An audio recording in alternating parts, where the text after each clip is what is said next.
서로 한번 이렇게 인사할까? 하나님이 당신 부르고 계십니다. 이 영상은 작년 10월 3일에 우리 킨텍스에서 15,000명의 청년들과 함께, 대부분 청년이었어요. 전국에서 예배자들이 올라왔는데, 여러분 혹시 참여하신 분 계세요? 네, 여러분 관심이 필요합니다. 제가 왜 이 얘기를 하냐면, 지금 이 시대의 청년들이 어떻게 움직이고 있는지를 봐야 돼요. 여러분 제주도부터 거제부터 10시간 동안 예배했어요. 쉬는 시간이 없어요. 10시간 동안 계속 예배하는 거예요. 그리고 애프텍션이라는 걸 저희가 했습니다. 4,400명 정도가 이후에 애프텍션을 신청했어요. 여러분 이 일을 통해서 청소년들의 31개 지역에 기도 모임이 세워졌고, 여러분 캠퍼스에 40개 이상의 캠퍼스에 새로운 기도 운동이 일어났고, 일터에 1,000명 이상의 신청해서 청년들이 현재 109개의 전국의 소그룹들이 운영되고 있어요. 제가 왜 이 얘기를 하냐? 지금 한국교회 엄청난 부흥이 일어나고 있는데, 때로는 지역교회가 그걸 모를 수가 있어요. 때로는 이 지역교회 안에 하나님의 건강한 운동들을 일으키시고 계시고, 동시에 시대적으로 한국교회 가운데 하나님은 어떤 일들을 일으키시는지 여러분 주목할 필요가 있습니다. 특별히 어제 제가 집회를 하면서 좀 그런 부흥을 좀 나눴으면 좋겠다라는 마음이 좀 있었어요. 여러분 올해도 10월 9일 날 합니다. 공휴일이에요. 근데 지금 제가 티켓을 보니까 한 9,500석 정도가 이미 나갔어요. 이 얘기는 뭐냐면 사모하는 자들이 여러분 티켓을 저희는 끊습니다. 그래서 여러분 시간이 되고 또 여러 가지 환경이 된다면 버스도 운행을 해요. 전국으로 버스가 가요. 그래서 여러분 예배를 사모하고 이 시대에 하나님이 어떻게 역사하고 계신지를 저는 특별히 여러분 공동체가 좀 보면 좋겠다, 그런 마음이 있습니다. 여러분 뭐 찾아보기 쉬워요. G2A 치면 나옵니다. 그래서 여러분 G2A는요 보토리예요. 마태복음 28장 19절 20절 모든 민족으로 제자를 삼아 아버지와 아들과 성령의 이름으로 세례를 베풀고 내가 너에게 분부한 모든 것을 가르쳐 지키게 주님의 명령이에요. 모든 사람의 모든 영역 가운데 나아가는 거예요. 우리가 그러한 선교사적 사명을 살아야 된다고 믿습니다. G2A는 5년간 합니다. 그러니까 이거는 주체도 없고 주관도 없어요. 그러나 현장 사역자들이 모여서 이 시대에 부흥이 일어나고 있는데 이 부흥을 어떻게 섬길까? 그러니까 사실은 그 주체가 청년이요 다음 세대예요. 이제 이번이 두 번째 해거든요. 그러면 이제 올해까지 해서 4번밖에 안 남았어요. 저희는 딱 5년을 계획하고 있어요. 그리고 이제 끝이에요. 그러나 마중물이 되자. 여러분 이 놀라운 파도들이 일어나고 있는 이때 작년에도요 매진돼서 더 못 받았어요. 그 말은 전국에 정말 예배를 사모하는 청년들을 통해 하나님이 일어나고 있는 부흥이 있다고 믿습니다. 자, 계시록 3장 1절 말씀을 보겠습니다. 계시록 3장 1절 같이 읽겠습니다. 시작.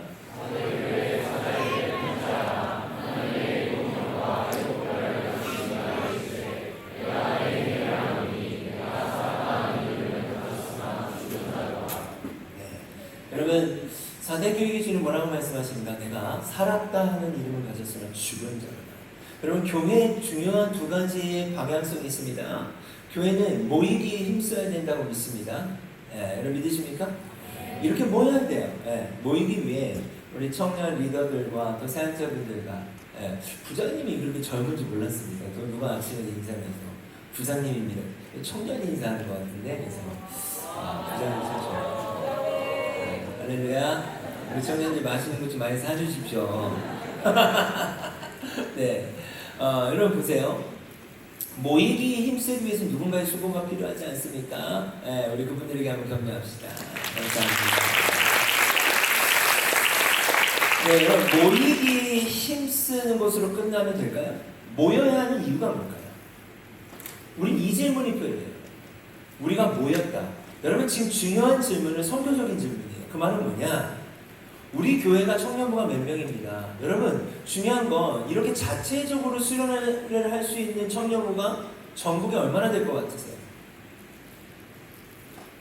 저는 교회 개척자로 살아가고 있고 동시에 전국을 섬기는 어떤 순회 사역자로 또 말씀을 전하는 자로 살아갔기 때문에 그래도 보고 있는 분들이 있지 않습니까? 제가 생각할 때 1%도 안 돼요. 많이 잡아 1% 될까요? 이렇게 자체 수련을 할 수 있는 청년부가. 근데 여러분 이런 생각을 할 수 있어요. 그냥 우리는 우리 교회니까 이렇지라고 생각할 수 있거든요. 여러분 그렇지 않아요. 근데 중요한 건 뭐냐?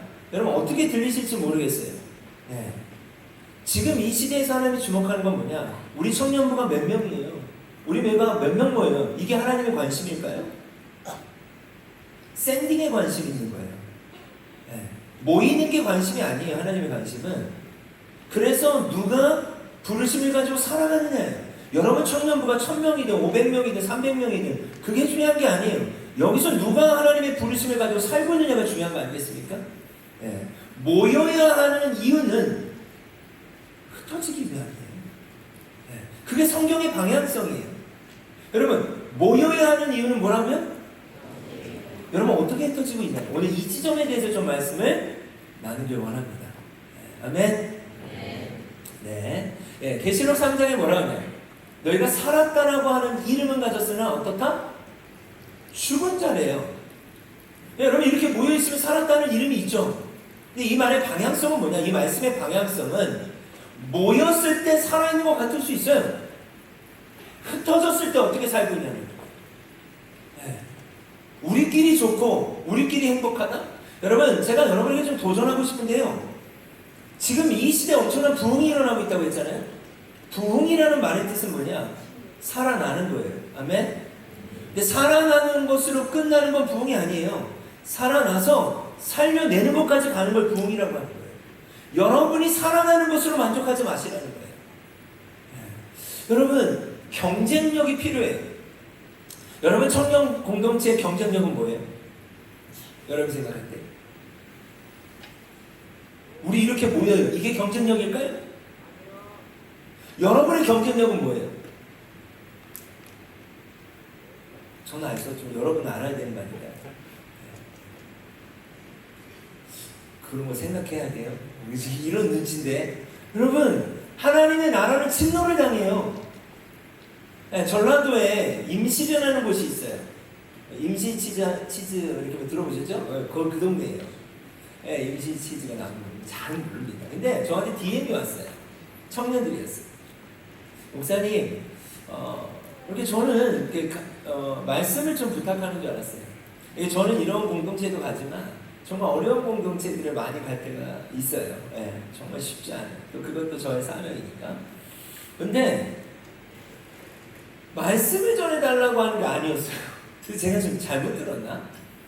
수련회를 준비하는 데 도와달라는 거예요, 저한테. 그래서 제가 물어봤죠. 너희 내가 어떻게 도와줘? 우리 교회가 아닌데. 너무 낯선 질문이잖아요. 근데 알고 봤더니 저희 너무 수련회를 하고 싶대요. 근데 교육자가 없대요. 교육자가 오질 않는데요. 너무 시골이라. 그러냐고. 그래서 제가 막 구비구비해서 갔어요. 갔는데 모든 게 없을 거예요. 여러분 이런 좋은 시설이 있을까요? 네, 사역자도 없어요. 사람이 이렇게 많을까요? 이런 악기팀이 있을까요? 근데 너무 좋았어요. 모든 게 어설퍼.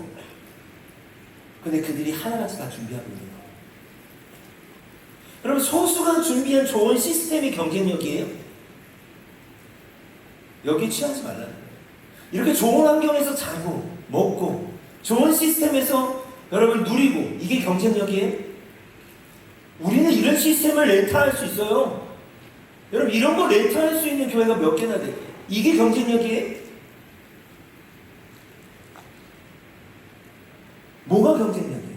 하나님의 나라는 침노를 당해요. 여러분 좋은 시스템을 사용할 수 있으면 너무 누릴 수 있으면 좋죠. 근데 제가 말씀드린 건 뭐냐? 그것이 경쟁력은 아니에요. 우리 수련회 이런 데서 해. 이런 시스템으로 하고 이런 좋은 숙소에서 이게 경쟁력이에요? 뭐가 경쟁력이에요? 근데 성경은 이렇게 이야기하잖아요. 천국은 침노를 당한대요. 그럼 여러분은 무엇으로 침노하고 있냐는 질문이에요. 저 그냥 교회 다니는데요. 이게 경쟁력일까요? 오늘 이런 지점을 좀 나누기 원합니다. 네.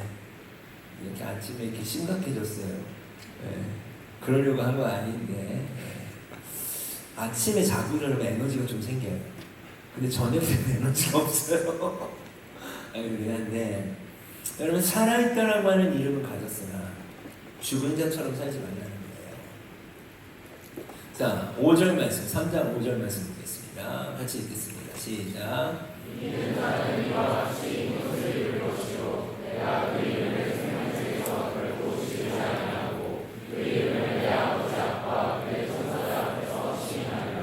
이기는 자가 되네요. 이기는 자. 그러니까 여러분 이거 매우 중요한 의미가 있어요. 계시록 3장 5절에 보면 이기는 자에게 어떤 옷이 입혀진다?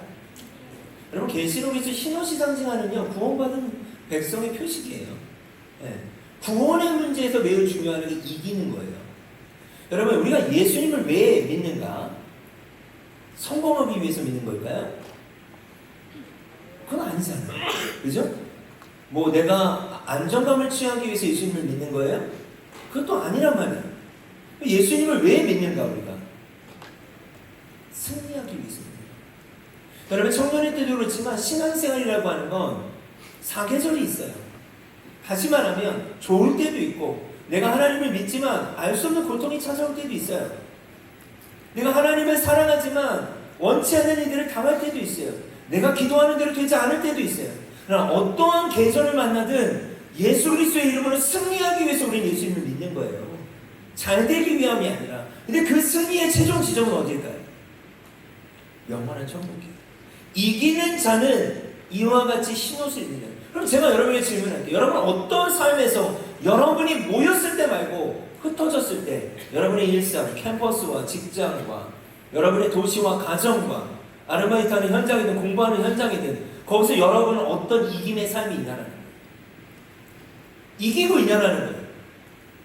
아니 저 그냥 교회 다녀요. 이거 말고 여러분의 삶에 어떠한 승리가 있냐는 거죠. 그걸 다른 말로 이야기하잖아요. 그걸 신앙생활이라고 하는 거예요. 여러분 저는 전국을 다니면서 말씀을 전할 때 때로는 저에게 특별한 말씀을 주실 때가 있어요. 올해 왜냐하면 제가 하나님이 허락하시는 어떠한 메시지를 구해요. 왜냐하면 전국을 다니면서 메시지를 전해야 되기 때문에. 근데 올해 2월에 제가 필리핀을 잠깐 한 3, 4일 다녀왔어요. 네. 그 이유가 제가 아는 선교사님이 저한테 그런 얘기를 했어요. 목사님, 한국 선교사님이 순교를 당했다는 거예요. 근데 되게 현지인에게 어렵게 순교를 당했어요.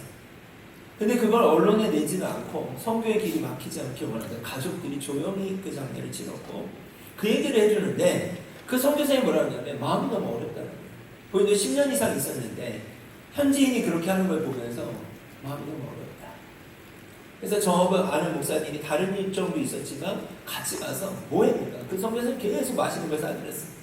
식사하고 대화하고 며칠간 좀 같이 시간을 보내고 오면서 제가 기도해서 하나님 제가 이때 품어야 되는 말씀은 무엇입니까? 그때 하나님이 저에게 주셨던 말씀이 누가복음 9장 23절 말씀입니다.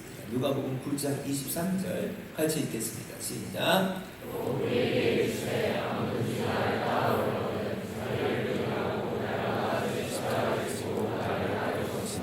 여러분 예수님은요 무리와 제자를 분명히 구분하셨어요. 자 오늘 이 말씀 뭐라고 되어 있어요? 9장 23절 누구에게 이르시되?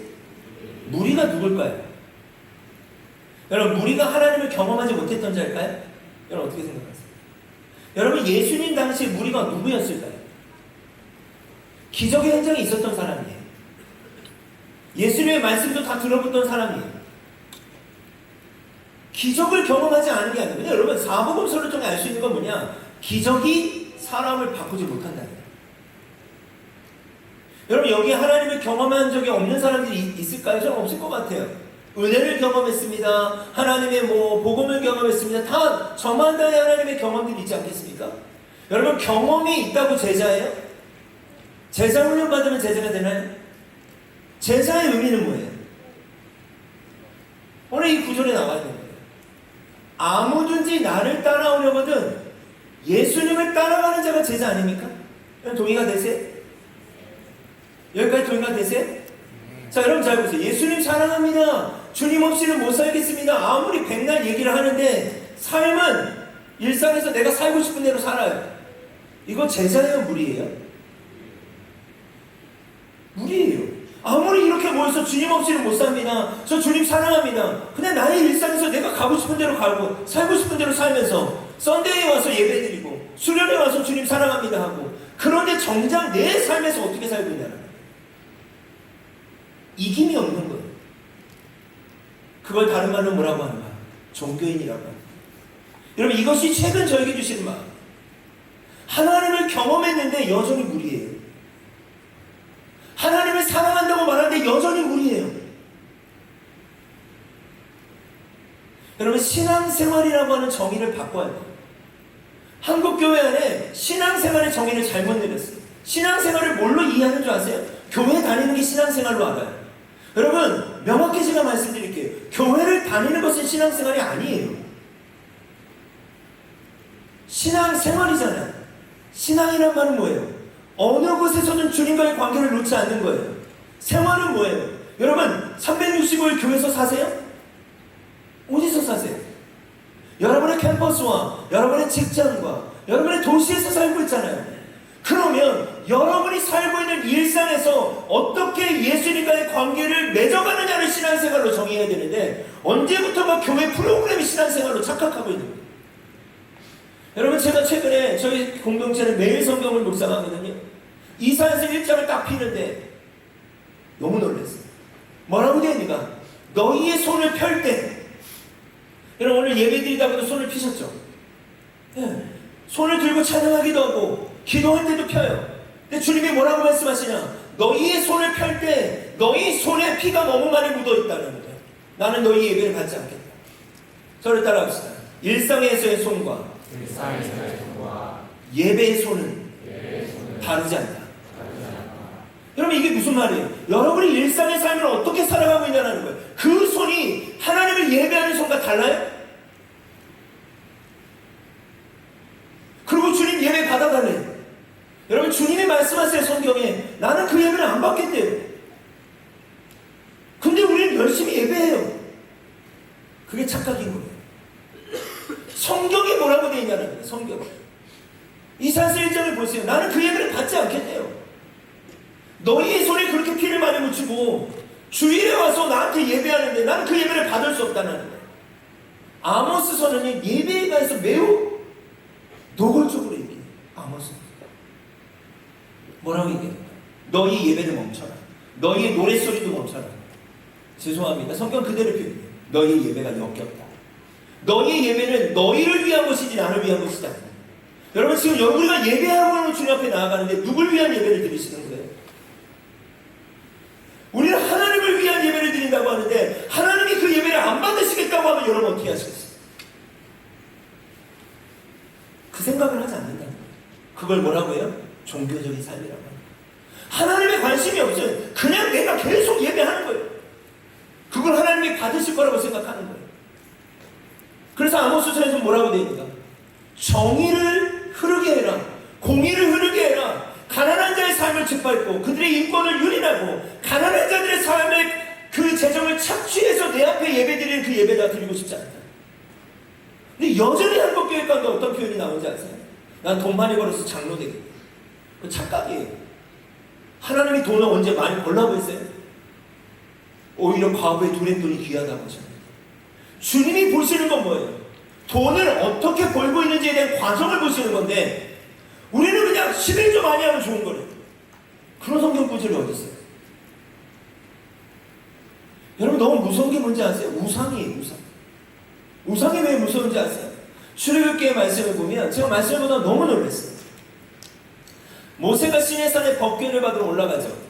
근데 더디 오고 늦게 온다고 생각하니까 밑에서 뭘 하고 있었죠? 금들을 녹여서 뭘 했어요? 금송아지를 만들었죠. 금송아지를 만들어 놓고 뭐라고 불렀죠? 하나님이랍니다. 이게 종교예요. 우리는 나의 경험과 나의 어떠한 느낌과 나의 생각을 신앙이라고 착각할 수 있는 거예요. 여러분, 기록된 말씀을 확인해야 돼요. 성경 전체를 보잖아요. 하나님이 예배를 받으시는 그 예배에는 삶이 빠진 적이 없어요. 근데 삶에 대해서 강조하지 않고 그냥 종교생활을 열심히 하는 게 신앙생활이에요.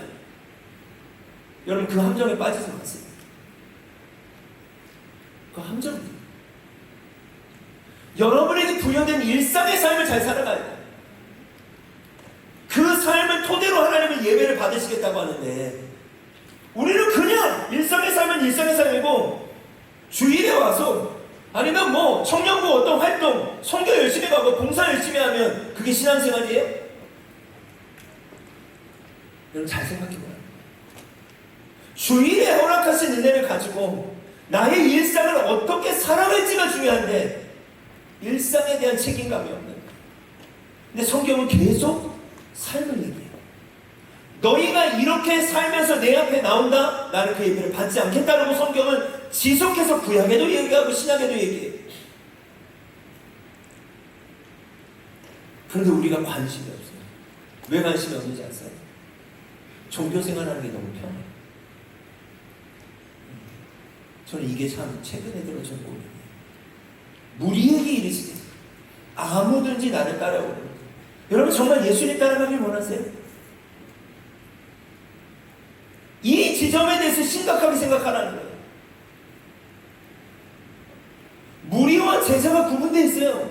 무리는 그냥 종교인이에요. 근데 우리가 착각하지 말아야 돼요. 무리도 종교인도 하나님을 경험한 자라니까요. 경험했지만 여전히 종교인인 거예요. 경험했지만 그분을 따라가진 않는 거예요. 이 지점이 제가 최근에 주신 하나님의 답답함이에요. 여전히 예배에서 은혜를 누려요. 그런데 예수님을 따라가지 말아요. 이게 신앙생활일까요? 이게 제자의 삶일까요? 예수님을 믿는다는 건 뭐예요? 누구를 따라가는 거죠? 우리 알아요. 예수님을 믿는 건 예수님을 따라가는 건데 예수님을 따라가지 않아요. 근데 예수님을 믿는 거예요. 너희가 살아있다라고 하는 이름은 가졌으나 죽은 자가 되어버렸고요. 이기는 자가 되래요. 이기는 자. 승리할 포인트가 없는 거예요. 왜요? 아무든지 나를 따라오려거든 자기를 부인해야 돼요. 자기 부인이 없죠. 있을 수가 없죠. 왜요? 십자가가 없으니까. 내가 매일매일 삶을 살아갈 나의 부르심이 없으니까 자기 부인이 없는 거예요. 여러분 지금 좋은 질문 하나 좀 알려드릴게요. 저를 한번 따라해볼까요? 예수님이라면 어디에 계실까요? 예수님이라면 어떻게 하실까요? 여러분 이 질문을 포기하면 무리가 되는 거예요. 이 질문을 포기하면 종교인이 되는 거예요. 은혜를 경험했어도 복음을 경험했어도 여전히 종교인일 수 있어요. 그건 사실이에요. 그건 성경이 얘기하고 있어요. 예수님을 따라간다는 말은 뭐예요? 예수님이라면 어디에 계실까요? 예수님이라면 어떻게? 이거 너무 당연한 질문 아니에요? 우리의 삶에 이 질문이 빠져 있는 거예요. 왜 빠질까요? 자, 여러분 예수님이라면 어떻게 하실까라는 질문을 여러분의 삶에서 한번 해보시겠어요? 캠퍼스에 있던, 일터에 있던, 공동체 안에 있던 여러분 예수님이라면 어떻게 하실까라는 질문 하는 순간 여러분 어떨 것 같으세요? 여러분의 삶 자유로울까요? 그래서 안 하는 질문이에요. 예수님이라면 캠퍼스에서 뭐라고 계실까? 예수님을 믿는다면 그럼 그분을 따라가야 되는데 예수님이라면 질문이 없어요. 그걸 종교생활이라고 하는 거예요. 여러분 이것들에 대해서 도전하셔야 돼요. 왜요? 계시록 3장 5절은 얘기해요. 이기는 자가 되래요. 그래야 흰옷이 주어집니다. 그리고 생명책에서 지어지잖아요. 우리 구원의 문제이기 때문에 여러분 오해하지 마세요. 이렇게 살면 구원받는다가 아니에요.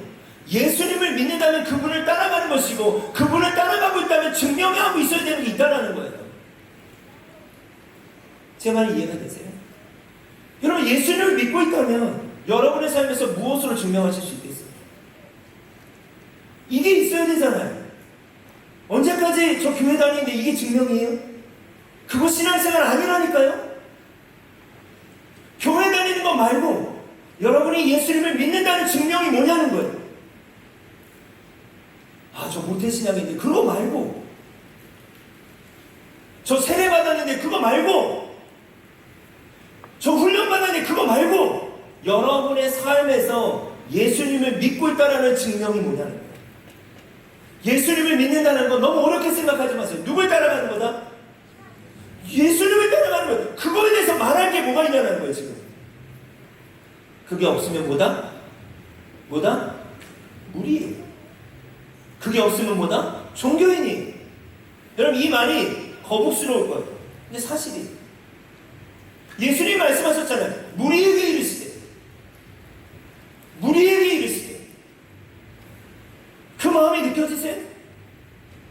예수님의 기적의 현장에도 있었는데 병든 자를 치유하시고 죽은 자를 살리셨고 귀신들을 일단은 물리치는 그 현장에 있었던 무리에게 이르시되 아무든지 나를 따라오지 않는구나. 나를 따라오려고 해. 예수님을 믿습니다 하고 다른 데로 삶을 사는 게 아니라 예수님이라면 어떻게 하실까? 예수님은 어떻게 하실까? 이 질문 가운데 여러분, 나아가려면 내가 불편해요. 저도 마찬가지. 목사도 누구도 다 똑같아요. 예수님을 따라가지 않으면 목사도 종교인 되는 거예요. 예수님을 따라가지 않으면 목사도 여러분 무리 되는 거예요. 성경 앞에 다 똑같아요. 여러분은 무리입니까? 아니면 제자입니까? 여러분은 종교인입니까? 아니면 신앙인입니까? 교회 다닌다는 말 하지 마시고 삶에서 어떤 사람으로 존재하고 있냐는 거예요. 여러분 상상하셔야 돼요. 예수님이라면 지금 여러분의 삶에서 뭘 하고 계실까요? 네. 누가 한번 얘기해 보시겠어요? 예수님이 뭘 하고 계실까요? 이 질문을 시작하셔야 돼요.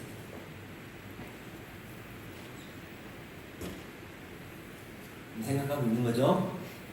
네. 예수님이라면 어디에 계실까? 예수님이라면 어떻게 하실까? 뭔가 불편함이 느껴질 거예요. 그래서 예수님 말씀하신 거예요. 무리에게 이르시되 아무든지 나를 따라오려면 자기 부인이 있다. 불편해요. 자기 부인이 없다면 따라가고 있지 않을 거예요.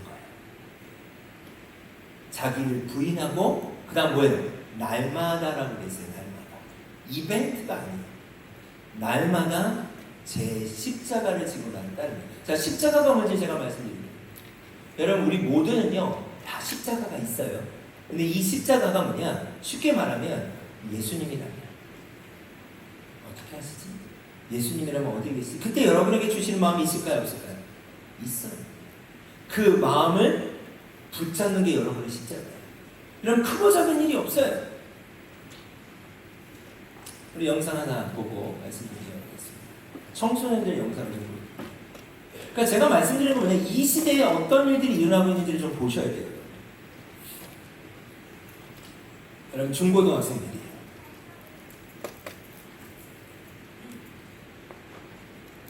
소리가 안 나네요.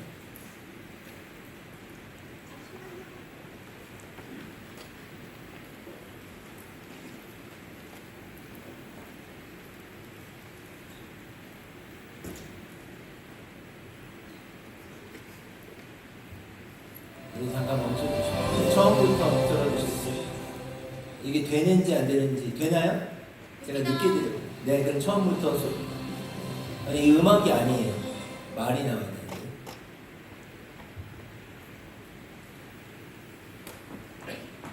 여러분, 청소년들이 전국에 5,670개 정도의 중고등학교가 있습니다.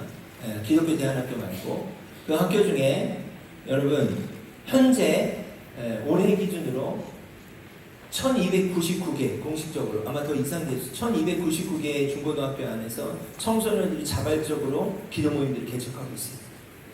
살아있다라고 하는 이름을 가져서 죽은 자로 사는 게 아니에요. 여러분, 지금 이 시대는요 청년들과 청소년들이 기도 인도를 해요. 네. 되나요? 기도 모임이 발생하게 하시고 네, 처음부터 들어주시고 거룩한 공동체가 세워주실 수 있도록 도와주시옵소서. 주님, 충주의 모든 학교마다 기도 모임이 발생하게 하시옵시고 거룩한 공동체가 세워주실 수 있도록 도와주시옵소서. 믿음의 친구들이 연결되고 교사와 학생이 함께 기도하는 영적 연합이 이루어질 수 있도록 도와주시옵소서. 기도가 학교의 문화가 되고 예배가 일상이 되는 새로운 변화가 일어날 수 있도록 주시옵소서. 주님,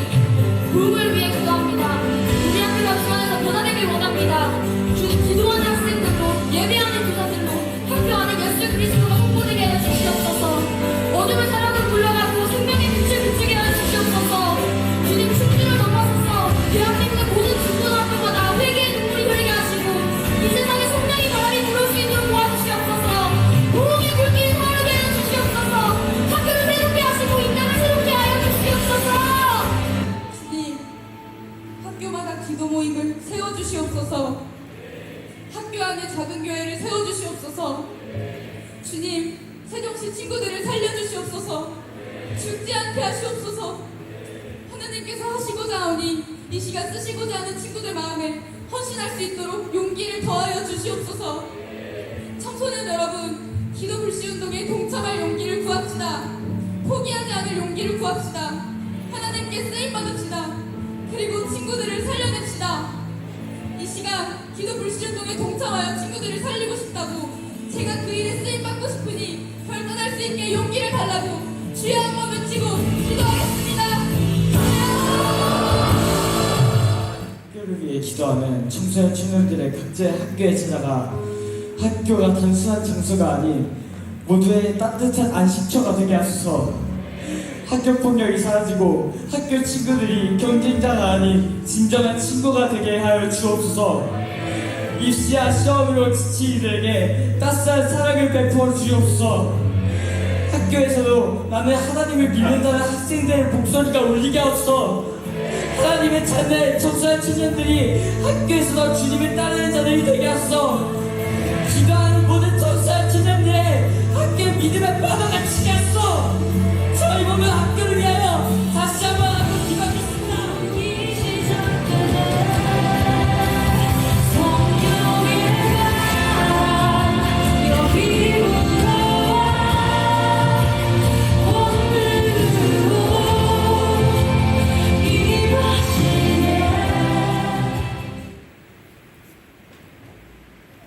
네, 제가 함께한 집회들도 있고 한 번은 집회하는데 중학교 3학년 여자애가 올라왔어요.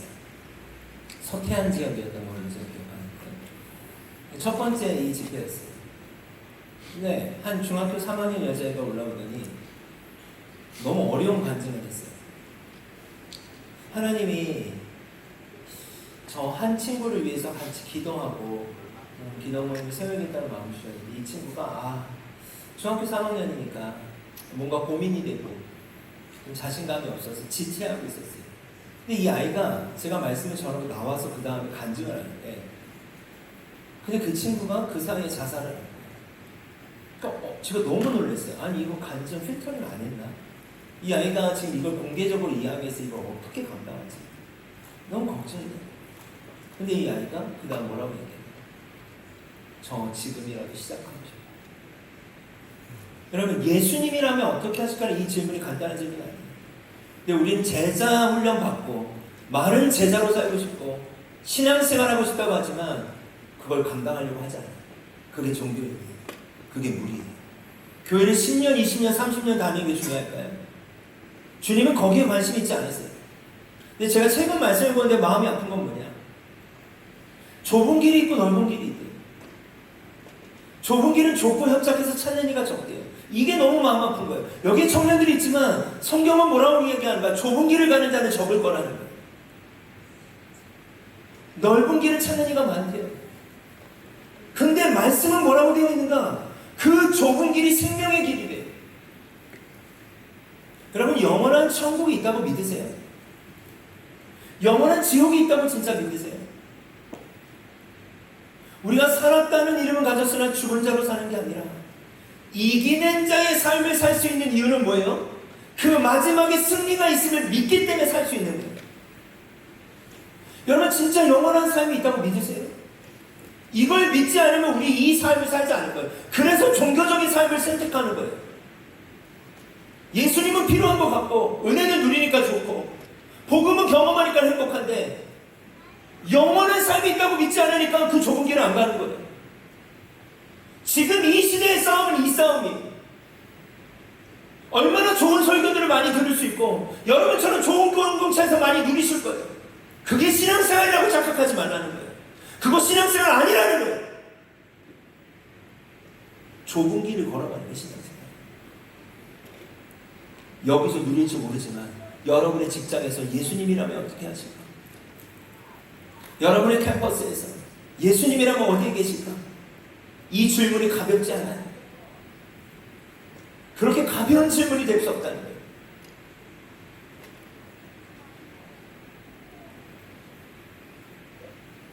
이기는 자가 되셨으면 좋겠어요. 저는 양화진을 자주 가요. 양화진 자주 가는데 사진 몇 장 제가 올해 뭐 한 3월 정도 갔었는데 양화진을 보면 갈 때마다 제가 이렇게 선교사님들을 좀 발견해 보려고 해요. 근데 여러분 양화진이 합정역에 있거든요. 서울 가실 일 있으면 한번 가보시면 좋겠어요. 가보신 분도 있겠지만 선교사님들의 묘예요. 근데 앞에 이제 다 QR이 있어요. QR이 있으니까 여러분 그 QR을 찍고 보시면 다 설명해 드릴 수 있어요. 앞에 사진 한번 볼까요? 3명의 묘가 있죠. 이제 여기 보면 웰본이라고 되어 있어요. 이 웰본 선교사님이 어떤 분인지 저는 몰라요. 근데 이 묘가 이렇게 세 개가 가족묘로 있길래 제가 관심이 있어서 좀 이렇게 글을 읽어보니까 웰본 선교사님이 순회 전도자였어요. 충청도 지방에. 예. 그리고 아내분은 간호사였어요. 예. 그러니까 의료와 복음을 전하는 일을 같이 했던 부부고 아이가 있는데 자 이쪽에 합이라고 되어 있는 첫째 아들이에요. 근데 이 아이가 1년밖에 살지 못해요. 1년도 채 살지 못해요. 예. 1907년에 태어나서 1908년에 순교하게 되고 막내딸 앨리스예요. 1912년에 태어나서 14년, 3년을 삽니다. 조선 땅에서. 자, 되게 궁금한 거예요. 웰본 선교사님은 어떻게 순교하셨을까? 돌아가셨을까? 근데 무리하게 복음을 전하다가 과로 이제 오셔가지고 몸이 망가지셔가지고 본국으로 도망가십니다. 돌아가시죠. 돌아가셔서 치료를 받는 시간이 있었어요. 근데 몸이 다 치료가 되지 않았는데 다시 조선 땅으로 오셔서 순회하며 복음을 전하다가 과로사로 숨지세요. 근데 저는 이런 생각을 하는 거예요. 왜 이렇게까지 하시지? 좀 몸을 회복하시지. 근데 제가 생각을 해봤어요. 저의 자녀가 먼저 두 아이가 그때 당시 대부분 풍토병이거든요. 의료시설이 없으니까. 네. 제 아이가 그렇게 됐다면 저는 어땠을까? 가만히 있지 못했을 것 같아요. 네. 이해가 가요. 또 하나의 사진 보여드릴게요. 그 다음 사진을 보면, 아니 그 전에 그러니까 묘. 네, 이 사진은요 약 69 정도가 있는 아이들 묘예요. 여러분 이 묘가 죽었다고 보이세요? 살아있다라고 하는 이름은 가졌으나 저는 죽은 자의 묘가 아니라고 생각해요. 네. 여전히 살아있다고 생각해요. 아이들이 대부분 1년 미만의 아이들이에요. 네. 69 이상이 있어요. 여기 지금 매장되어 있는 건가요? 그럼 뭘까요? 우리가 생각해 왜 이렇게까지 하시지? 근데 아이들이 대부분 풍토병을 이기지 못했어요. 병원이 없었잖아요. 네. 그러면 선교사님들의 마음이 어땠을까? 여러분 그 당시 조선 땅은요 미개한 땅이었어요. 아무것도 없었다고요. 근데 이분들에게 동일한 마음이 있어요. 어떤 마음? 하나님이 조선 땅에 대한 마음을 주셨대요. 우리의 언어로 지금 바꾸면 오늘 아침 우리가 고백하는 고백과 똑같아요. 예수님이라면 어디에 계실까? 예수님이라면 어떻게 하실까? 여러분 이 당시에 조선에 오셨던 선교사님들은요 대부분 전문직이에요. 여러분 청년이 때를 어떻게 살아가야 되는지 궁금하신 분들 있잖아요. 양화전에 가세요. 대부분 청년들이었어요. 대부분 전문가들이었어요. 그들은 조선 땅에 오지만 않았으면 잘 먹고 잘 살 수 있는 사람들이었어요. 그 시대. 이 길이 왜 왔을까? 예수님이라면. 그럼 그들에게만 주어지는 질문일까요? 하나님의 나라는 연속성이 있는 거예요. 시대마다 지금 우리에게까지 이 복음이 전해졌다는 건 누군가가 복음을 전했고 그 복음을 전하기 위해 누군가가 좁은 길을 걸어가기 때문에 우리가 누리고 있는 거예요. 여러분 저는요 매년 제가 정기적으로 가는 나라가 있어요. 호주를 1년에 2번 많으면 3번 정도를 가야 돼요. 매년.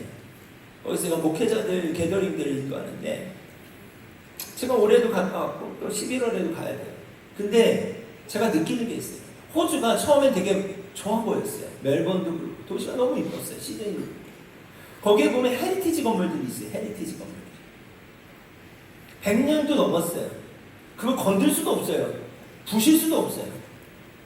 그리고 그거 수리하려고 하면 되게 까다로워요. 그런데 그 헤리티지 건물 사이로 시티에 나가보면 다운타운이나 현대적인 건물들이 너무 아름다워 보였어요. 근데 제가 매년 가면서 느끼는 게 있어요. 이제 안 아름답게 보이는 거예요. 그 건물들이 팔려가는 것들을 봐요. 다른 용도로 팔았어요. 근데 그 좋은 위치에 있는 헤리티지는 대부분 교회가 많아요. 근데 제가 깜짝 놀란 건 맥도날드로 간 것도 있어요. 한국도 마찬가지. 한국도 교회가 팔려요. 근데 여러분, 헤리티지라는 단어에서 주는 의미가 있습니다. 헤리티지는요, 과거에서 현재, 그 과거가 현재까지 와 있는 거예요. 여러분, 제가 중요한 단어를 여러분이 좀 드리길 원해요. 레거시라는 단어. 헤리티지라는 단어와 레거시라는 단어는 다르다. 레거시의 의미는 뭔지 아세요? 현재부터 미래예요. 다른 언어로 말하면 헤리티지는 받은 유업이에요. 여러분, 수많은 선교사님들과 수많은 사람들의 희생을 통해 우리를 빚진 자예요. 이걸 동의하실 수 있겠어요, 여러분? 우리는 부채의식이 있는 거예요. 저 우리 모두는. 누군가가 그렇게 순교자의 피로 심겨졌기 때문에 초대 교부의 터툴리안은 뭐라고 했냐? 순교자의 피는 교회의 씨앗이다.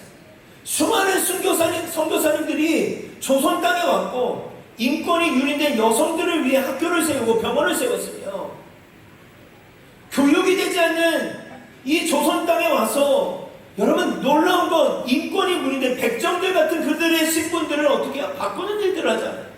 하나님의 나라가 무엇인지를 보여줬고 살아냈어요. 그 복음적인 삶을 통해 한국교회가 시작된 거예요. 그 역사 외에 여러분이 없다라고 말하시면 돼요. 그러면 받은 유업이 없다라고 할 수 있겠어요? 역사적인 사실인데 있어요. 근데 헤리티지가 헤리티지로 끝나면 그냥 건물로 끝나는 거예요. 우리가 이 시대에 받아야 되는, 붙잡아야 될 단어는 헤리티지가 아니에요. 헤리티지를 받았다면 레거시라는 단어를 묵상해요. 레거시라는 말의 의미는 넘길 유업이에요. 여러분 청년들이 언제까지 청년일까요? 여러분의 동생들을 위해 생각해 봤어요? 여러분 지금 초등학생들, 중학생들을 위해서 여러분 뭐 하고 있어요? 이런 질문. 받으려고만 하지 말라는 거예요. 뭘 넘겨줄 거냐는 거예요. 여러분의 다음 세대들에게 뭘 넘겨줄 거예요. 헤리티지가 그런 팔려가는 거예요. 아 멋있다. 좋은 건물이네. 근데 거기는 아무도 없는 거예요. 받은 유업이 있다면 넘길 유업으로 가야죠. 그게 부르심이에요. 있다면 내가 부채의식이 없으면 그걸 이해할 수도 없는 거예요. 받은 유업, 넘길 유업, 헤리티지, 레거시. 이게 저희 최근의 모습입니다. 우리 사진 하나 더 볼까요? 우리 반주 좀 부탁드릴게요. 네, 사진 하나 더 보여주세요. 다음. 제 딸을 데리고 왔어요, 이날. 근데 여러분 한 번쯤 들어봤을 선교사님들, 루비 캔드릭 선교사님이죠. 이 묘비명이에요. 이 묘비명 앞에서 제 막내딸하고 같이 사진 찍었는데 찍기 되게 싫어했어요, 제 딸이. 근데 저는 이 사진을 찍고 마음이 아팠어요. 제가 그걸 설명할게요. 만일 내게 1000개의 생명이 있다면 모두 조선을 위해 바칩니다. 여러분 이러한 희생이 지금 우리가 있다니까요. 루비 캔디 선교사님 1907년 9월에 왔어요. 24살의 날이에요. 여러분 또래예요. 근데 불과 9개월만 있게 돼요. 급성 맹장이. 지금은 아무것도 아니죠. 루비 캔디 선교사님이 조선 땅에 오지 않았으면 살았을 거예요. 네. 근데 사람들이 잘 모르는 게 있어요. 이게 마지막 선교사님의 편지예요. 부모님께. 한번 읽어봅시다. 시작.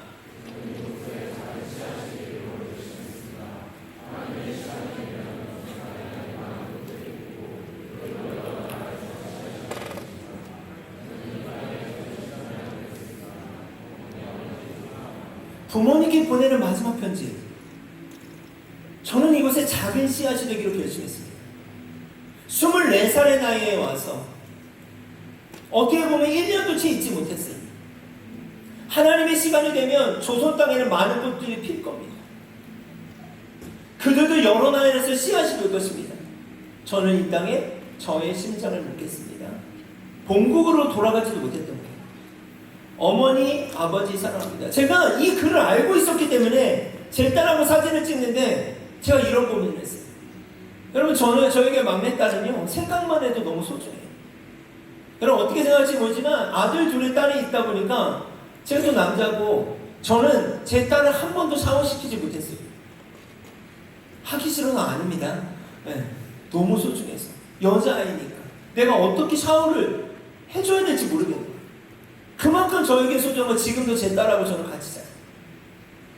6학년입니다. 그러고 물어봐요. 별이거든요. 별아, 언제까지 아빠랑 잘 거야? 그 시간이 멀어지는 것 같은 것도 너무 아쉬워요. 근데 제가 같이 사는 집에서 어떤 생각을 했냐? 막내딸이, 제 딸이, 아빠, 나 불모지로 선교 갈 거야. 그리고 내가 이 편지를 받았다? 좀 미칠 것 같아요. 저는 못 보낼 것 같아요. 믿음이 없나 봐, 진짜. 제가 묘에서 사진을 찍으면서 별 생각을 했어요. 그게 부모들의 마음 아닐까요? 어머니, 아버지 사랑합니다. 딸을 보지도 못하는 거예요. 죽어가는데 올 수가 없어요. 그때는. 근데 놀라운 건 뭐예요? 그 씨앗이 심겨졌고 조선 땅에 많은 꽃들이 폈고요. 여러 나라에서 씨앗이 됐어요. 진짜 한국에. 이 편지를 친구들이 알게 돼요. 본국에서 루비 캔디리 선교사님이 어떻게 순교하게 됐는지에 대한 이야기가 전해지고, 여러분, 불과 1년도 살지 못했지만 놀라운 건 그 이야기가 북미에 놀라운 학생 자발 운동의 영향과 함께 조선 땅에 다시 오게 돼요. 많은 젊은 선교사들, 청년 선교사들, 내가 그 이들을 함께하겠다. 내가 함께하겠다. 여러분, 우리가 왜 살아야 하는가? 예수님을 왜 믿어야 되는가? 존재적인 질문이 필요해요. 근데 최근 청년들은 이걸 너무 철학적으로 생각해요. 아니요, 여러분, 철학적인 질문이 아니에요. 존재론적인 질문이에요. 왜 우리가 존재하는가? 사명적인 질문이란 말이에요. 고리타분한 질문이 아니에요. 내가 생명이 있는 이유가 뭔지를 얘기해야 되는데 이 지점에 너무 관심이 없어요. 오늘 나에게 생명이 있다면 그 이유가 뭘까? 내가 오늘 호흡하고 있다면 그 이유가 뭘까? 존재적 질문이 여러분의 가슴 안에 있었으면 좋겠어요. 여러분, 언제까지 무리로 있을 수는 없는 거예요. 언제까지 종교인에 취해 있지 말라는 거예요. 이기는 자는 흰옷이 입혀지고 생명체에서 지어지지 않는다는 말씀을 기억하세요. 이 말은 뭐예요? 부르심이 합당한 삶을 살아가는 거예요. 좁은. 그러다가 우리는 영원한 천국에 들어가요. 지금 이 삶이 여러분 안에 어떻게 펼쳐지고 있냐는 질문이에요.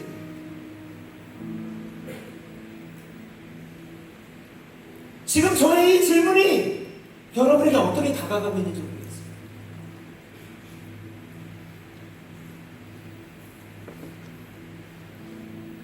왜 살아요?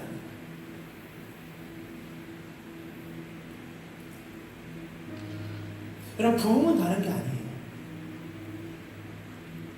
내가 오늘 다시 숨을 쉬는 게 부흥이에요. 나의 캠퍼스와 직장과 도시와 나의 가정에서 내가 다시 숨을 쉬어보는 게 여러분 부흥이에요. 요한복음 20장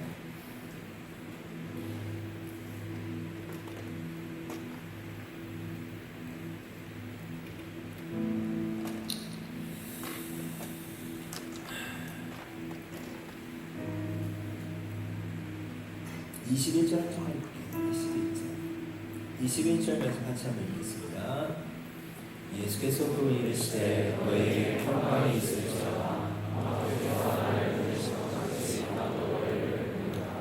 그럼 이 말씀은 성교에 관심 있는 분들은 한 번쯤은 꼭 봤어요. 성경 구절.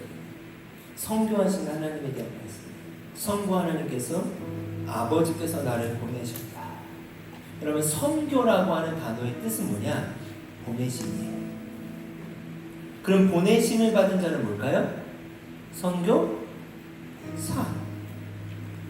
근데 저는 한국 교회가 수정해야 될 부분이 있다고 생각해요. 감히 선교사에 대한 정의를 축소시켰어요. 선교사하면 뭐가 생각나요, 여러분? 여러분 이미지에 생각나는 게 뭐예요? 선교사님 하면. 네, 해외 선교사. 맞아요. 해외로 보내심을 받은 분들은 해외 선교사예요. 그럼 여러분은? 여러분 선교사 아니에요? 여기 함정이 있는 거예요. 그러니까 성경적인 의미에서 성경 해석학적으로 단어를 정의했어야 돼요.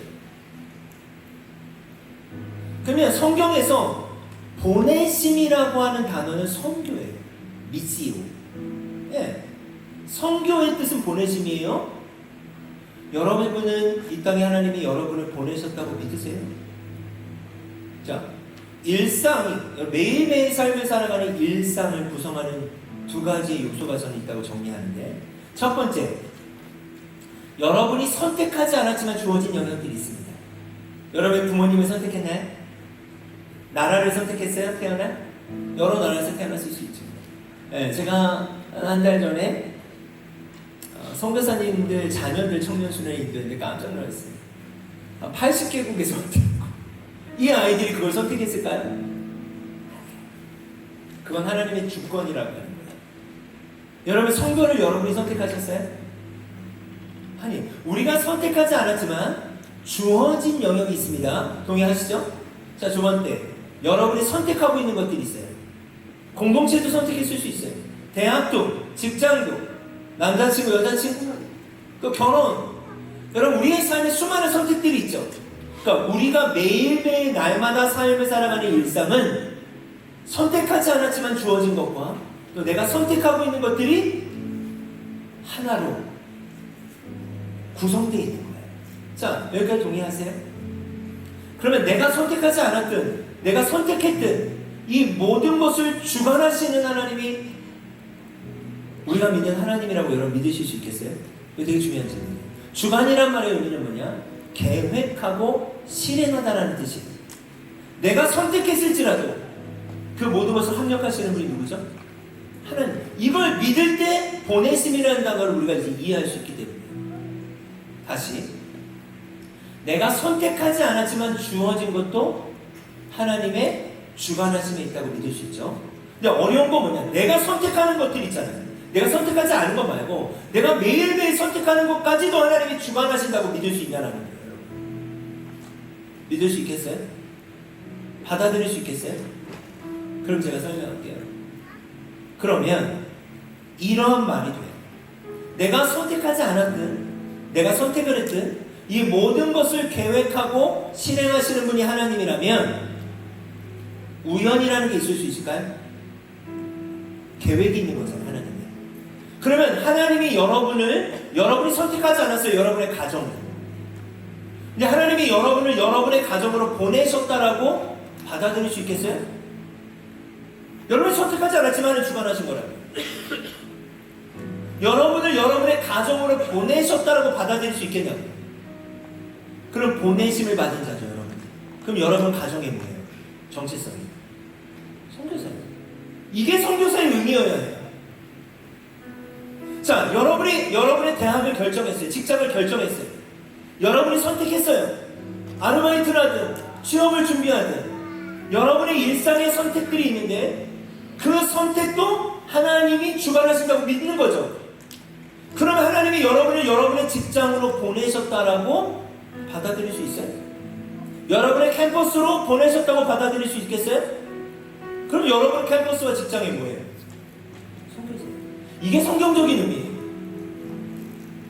그걸 저는 다른 말로 표현한다면 선교사라는 의미가 자꾸 해외 선교사님을 생각하니까 그게 틀렸다는 게 아니라 너무 부분적이라는 거예요.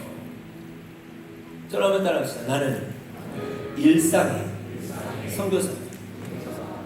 굳이 구분 짓자면 여러분은 매일매일 삶을 살아가는 일상의 선교사예요. 우리 종수 형제님 있죠? 지금 학생이에요? 네. 대학원? 대학교 몇 학년? 자, 3학년. 자, 제가 형제님이 다니는 학교에 지금 다닐 수 있어요? 다닐 수 있어요? 없어요. 아니, 어떻게 다녔지? 지금 내가 어떻게 다니냐고. 그죠? 예. 그러면 종수 형제님이 하나님의 보내심을 받았다고 저는 이해하는 건 뭐냐면, 제가 종수 형제님 주변의 사람들을 만날 수 있어요? 지금? 안 돼요. 여러분, 하나님의 나라가 어떻게 세워지냐면, 우리 은혁 형제가 있죠? 은혁 형제 학생이에요? 직장인이에요? 아르바이트. 제가 형제님이 아르바이트 하는데 그곳에 지금 아르바이트를 할 수 있어요? 나 못하지. 지금 내가 김포에 살아요. 네, 김포에 여기까지 막 가요? 네, 그건 아니잖아요. 아르바이트를 하면서 만나는 사람들이 있어요, 없어요? 그렇게 본다면 제가 그 사람들을 만날 수 있어요? 그럼 형제님만 만나고 있는 거죠. 민재 형제가 옆에 친구라고 지금 아르바이트 하는 사람들을 만날 수 있어요? 생활권이 다르잖아요. 이게 의미하는 바가 뭘까요? 중요한 의미예요. 여러분의 정체성이 중요한 거예요. 여러분, 어떻게 40조라는 말 할 필요가 없어요. 왠지 아세요? 나의 정체성이 나의 삶을 결정한다. 이 질문들을 지금 청년들이 잘 안 하려고 해요. 어떻게 40조라는 이 메시지가 더 매력적이야? 왠지 알아요? 그걸 할 줄 알았을 때 내가 결정할 수 있을 것 같으니까. 잘 생각해 보세요. 어떠한 정체성과 존재를 건드리는 것에 대해서 너무 피곤하게 생각하는 것 같아요. 여러분, 절대 그러면 안 돼요. 그 정체성이 여러분의 행동을 만들어내는 거예요. 네. 여러분의 정체성이 뭐예요? 일상의 성격상. 여러분, 정체성이 뭐라고요? 그 일상은 누가 살고 있는 거예요? 여러분이 살고 있는 거예요. 하나님이 그곳으로 여러분을 보내신 거예요. 아멘? 이걸 받아들인다면 어떤 질문을 할 수 있을까요? 1차원적인, 어려운 거 아니에요? 생각하지 마세요, 많이. 자, 하나님이 나를 그곳에 보내셨다. 그럼 어떤 질문을 시작해야 돼요? 네? 어떤 질문? 예수님이라면, 학습비 결과가 있네. 네. 자, 예수님이라면 맞아요. 해야 돼요. 자, 또 어떤 질문 할 수 있어요? 어떤 질문? 우리 서진이라면 어떤 질문 할 수 있을까? 보내셨어. 보내신 분이 있어. 그분에게 뭘 질문해야 돼? 쉽게.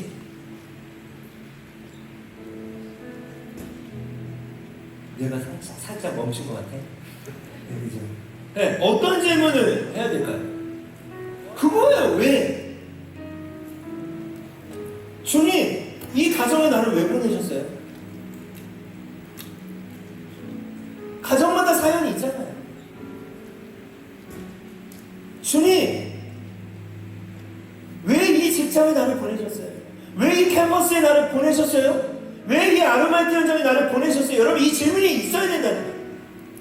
왜요? 보내신 분이 있다라고 믿는다면, 창조를 믿는다면, 우연이 아니라는 걸 믿는다면 질문해야죠.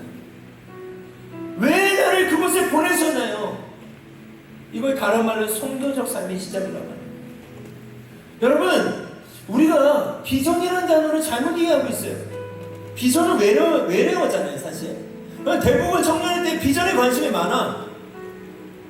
그럼 죄송한데 비전에 그렇게 관심이 많지 않아도 돼요. 비전이 직업일까요? 물어보면 그래. 당신의 비전은 뭡니까? 뭐가 되는 거예요? 뭐가 되는 거예요? 여러분, 제가 좀 심플하게 정리해드릴게요. 비전은 직업이 될 수 없어요. 예를 들어볼게요.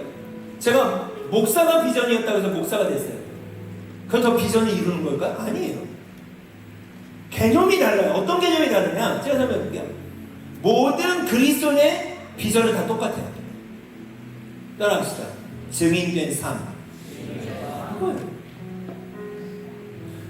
비전을 직업으로 두면 어떤 일이 일어나는 줄 알아요? 내가 그 직업을 가져서 내가 준비를 잘 해서 뭐 해서야 된다. 현재의 삶이 없는 거예요. 현재적 개념이 없죠. 그러니까 그게 아니라 오늘도 우리는 비전을 이룰 수 있어요. 증인된 삶을 사는 거예요. 그러면 직업이라는 건 뭘까요? 일터라는 건 뭘까요? 증인된 삶을 어디서 살 거냐의 문제예요. 필드의 개념이지 비전의 개념이 될 수 없다고. 아르바이트를 하든 취업을 준비하든 군대를 가든 학생이든 가정에 있든 무엇을 하든 그곳에서 내가 증인의 삶을 살아내는 것이 비전이 되어야 되는데 어느 정도 직업이 되어버렸어요. 직업 선생님이 됐다고 해서 비전이 이루나요? 아니에요. 그곳에서 증인의 삶을 살아야 하나님의 뜻이 이루어지는 거죠. 그런 측면에서 여러분 한 사람 한 사람은 일상의 선교사님을 믿습니다. 아멘. 예수님이라면 이 질문이 거기 이제 추가되는 거예요. 나를 왜 보내셨을까? 예수님이라면 어떻게 하실까? 예수님은 어디에 계실까? 여러분 이 질문을 포기하면 돼요, 안 돼요? 어렵지만 포기하지 마세요. 제가 이 질문을 하는 것이 어렵다라는 것을 저도 너무 알아요. 저도 안 하고 싶어요. 근데 그게 생명의 길이라고 저는 믿어요. 영원한 천국이 있기 때문에. 계시록 7장 13절로 넘어가겠습니다. 계시록 7장 13절 같이 읽겠습니다. 시작.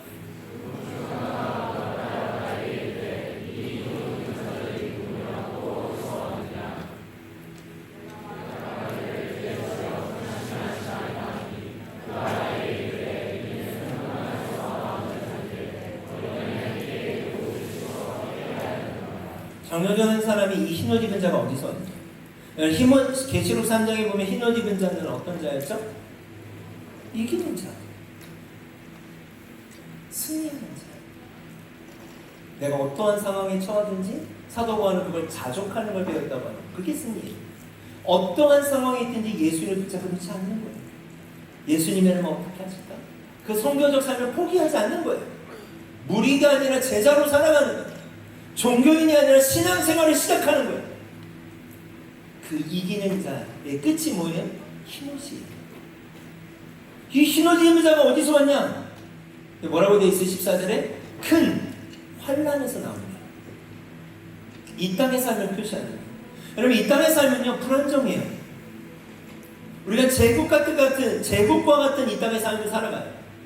돈, 권력, 피라미드, 내가 누군가 밟아야 올라갈 수 있는 구조, 체계. 그러나 그곳에서 우리는 어떠한 방식으로 살아야 돼요? 하나님 나라의 방식으로 사는 거예요. 결국 이 땅에서의 싸움은 뭐예요? 좁은 길을 가는 거예요. 그건 뭐예요? 더 구체적으로 얘기하면 방식의 싸움이라고. 내가 세상의 방식을 택할 건가? 하나님의 방식을 택할 것인가? 그럼 하나님의 방식이 뭐예요? 여러분 이걸 제가 강의하려면 20시간도 하겠어요. 압축하면 예수님이라면 어떻게 하실까요? 손해보는 것 같을 수 있어요. 왜 나만 그렇게 해야 되는 수도 있어요. 크고 작은 건 없어요. 그 마음을 품고 우리가 살아가기가 어려워서 기도하는 거예요. 주님 좀 도와주세요. 기도를 그런 이유에서 그 기도를 하는 거예요. 살아갈 힘이 없어요. 지금. 자기를 부인하고 날마다 제 십자가를 지고 나를 따라. 그게 제사예요. 큰 환난에서 나온다. 여러분 이게 저는 너무 위로가 돼요. 여러분 부족하지만 제가 20대, 30대 초까지만 해도 늘 불안했어요. 예수님 오시면 어떡하지? 나 준비가 됐나?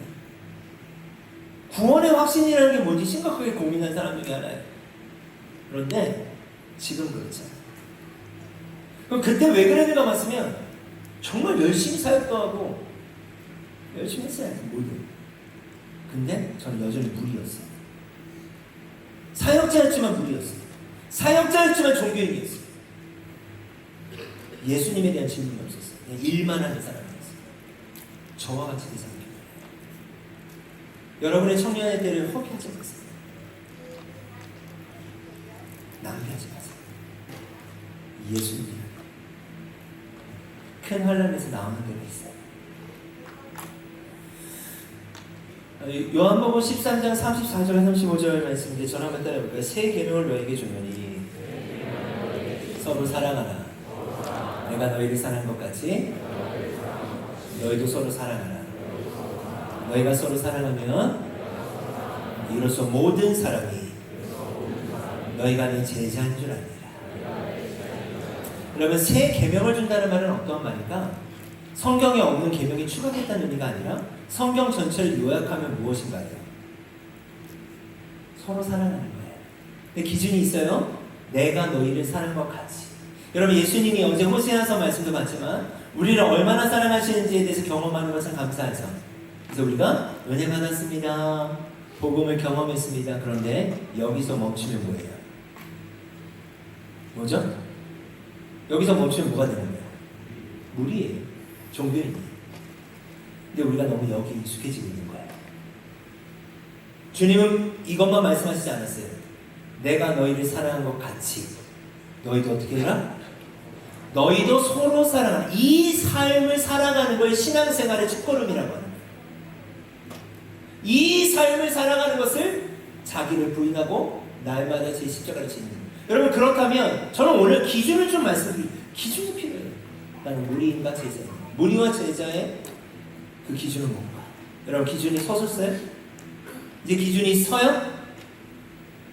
이 지점 앞에 서서 삶을 시작해 보셨으면 좋겠어요. 아멘. 같이 찬양하겠습니다.